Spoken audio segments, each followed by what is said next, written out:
September 6th at around 4 p.m. I got a call from a very good friend of mine telling me that our friend took her life that day. Literally, how do you respond to that? How do you answer that phone call? And it's a call that I've unfortunately had before, but it's always from somebody that I haven't been necessarily emotionally connected to. And this one hit my heart, fucking heart. And I answered this call, and what do you say? I didn't know what to say. I just said, "Are you with anyone right now? Are you okay? Be with someone. Don't be alone right now." And I can't lose another friend. And I just wanted to make sure that she was okay. Losing a friend isn't something that's like just, oh, that sucks, and you move on.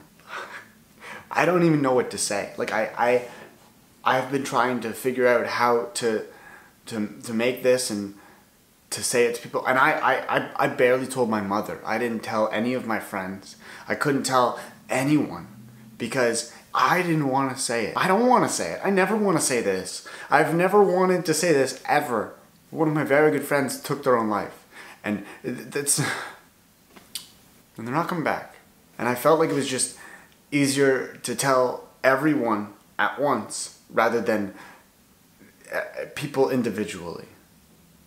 And I guess I just cope differently and I handle things differently. And I want to show you that. I want to show you that. Honestly, just watch.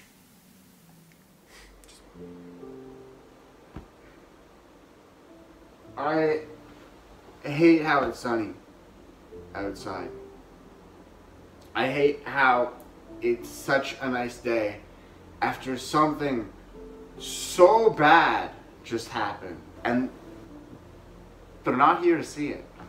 And you can't help but lay here and think of the fact that there's absolutely nothing you can do. And taking your own life won't make anything better. You can oh my god. Fuck.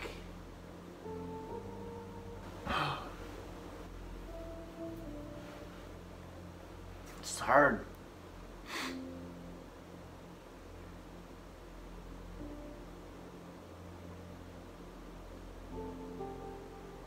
It's really fucking hard.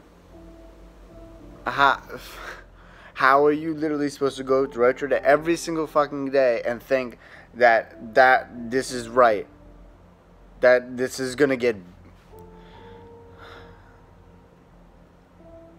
It's gonna get better, but I know it won't. Like, I know it will, but I know it doesn't feel like it. And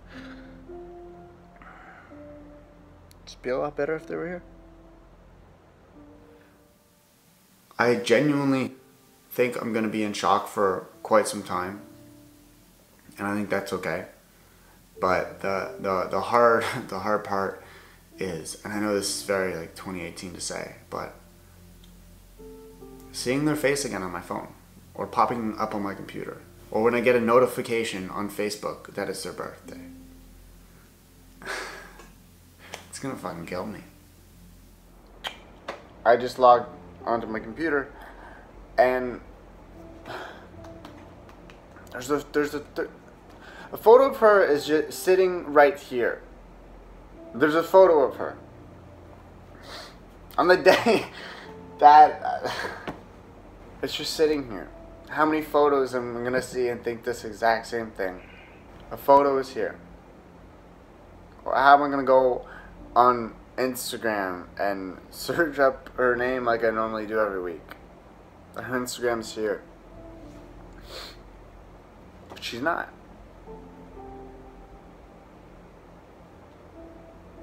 I know that sounds so stupid in 2018, but she's not here. I get a lot of friends coming to me to ask for advice and to ask them on how to cope with certain things and how to deal with some stuff. And it's just, I guess I'm able to see it in a different way that allows them to see it in that way as well, and easier for them to handle. I find myself constantly in these situations where I'm helping a friend in pain, a friend in need, and I'm pretty good at it. But she didn't call me. She didn't want my help.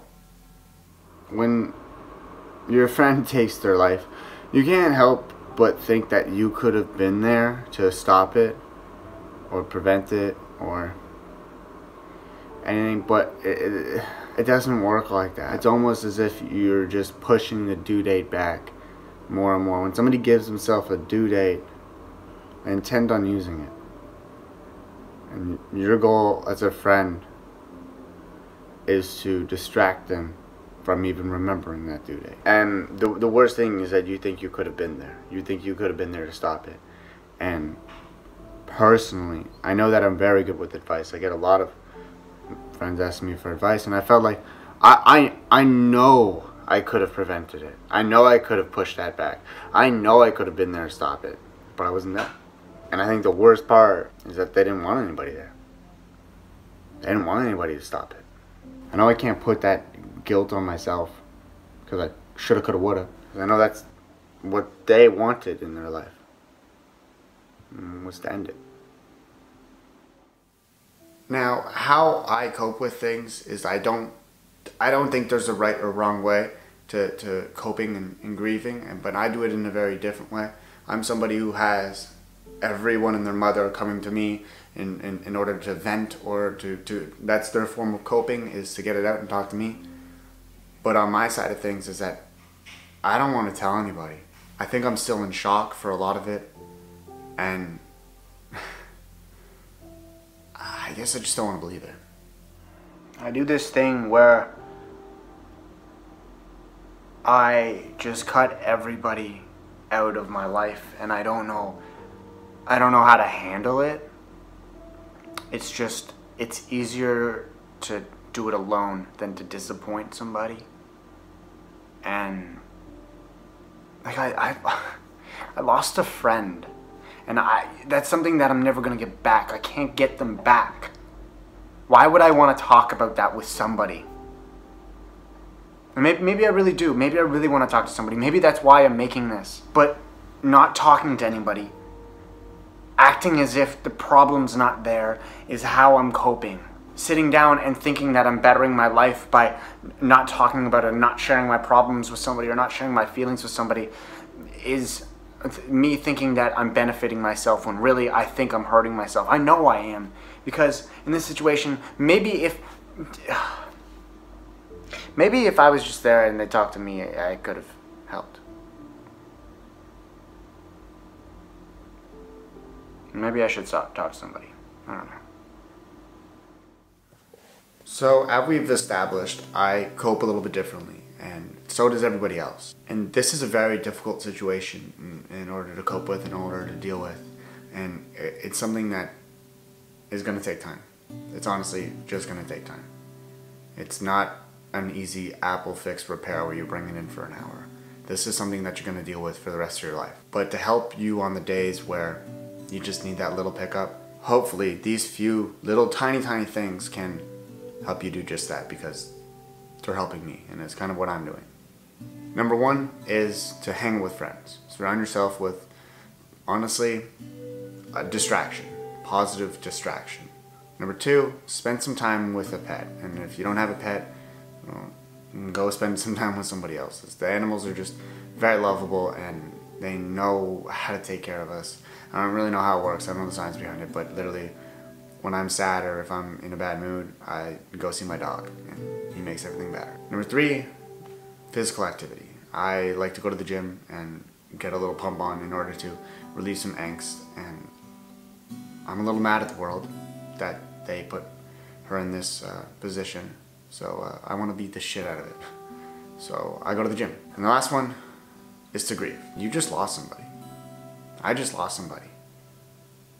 I'm not okay. I won't be. I won't be for a while. That's it. There's no, oh, well, I hope you get better. I will. Right now, I'm not. I'm not okay. And it's tough to say. Now, you're probably wondering a couple things on why I'm not in tears right now. Why I'm not dying inside, and I am. But I'm not one to necessarily cry. When my friend called me to tell me the news, immediately my reaction was to see if she was okay. Immediately I go into defense mode and I make sure that that person is okay. I don't even think about myself for a second. I don't think about crying. I don't think about if I'm hurting. I think about that person who is making that phone call, who is dying on the inside and the outside. I want to make sure that they're okay first. And I think I just deal with shock. I think I live with it in shock, and it'll come to me one day, and I will break down one day. But I know I'm strong enough to handle that. Now, the reason why I'm filming this video, I know I can't save her, but I may be able to save you. I may be able to save that one person, whoever and wherever they are in the world, who needs some help. Maybe they're gonna find this video, and maybe it'll help them. Now, another way that I'm coping with this is I'm using a therapist, and this is not an advertisement. This is literally just a person-to-person recommendation. I think talking to somebody who's licensed and knows what they're talking about and knows how to cope and knows how to deal with things, I think that's a great thing. And whether it's just over the phone, over chat, or in person, or email, or whatever it is, I think it's important to just get your thoughts out. And it doesn't have to be a friend, it doesn't have to be your mother, but it can be a therapist. And so I found this therapy program called BetterHelp, and it's a lot fucking cheaper than paying $130 for like a sit-down session. It's only $65 a week.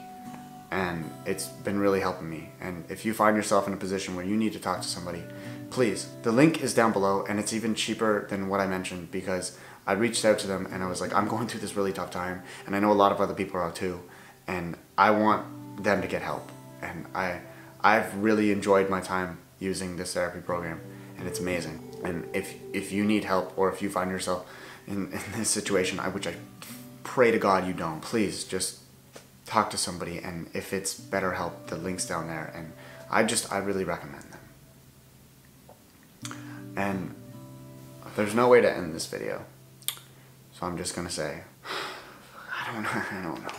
Spend more time with the people you love. It's really that simple, because you never know when they're gonna go. Anyways, stay you, stay beautiful, stay strong, and I will see you guys next time.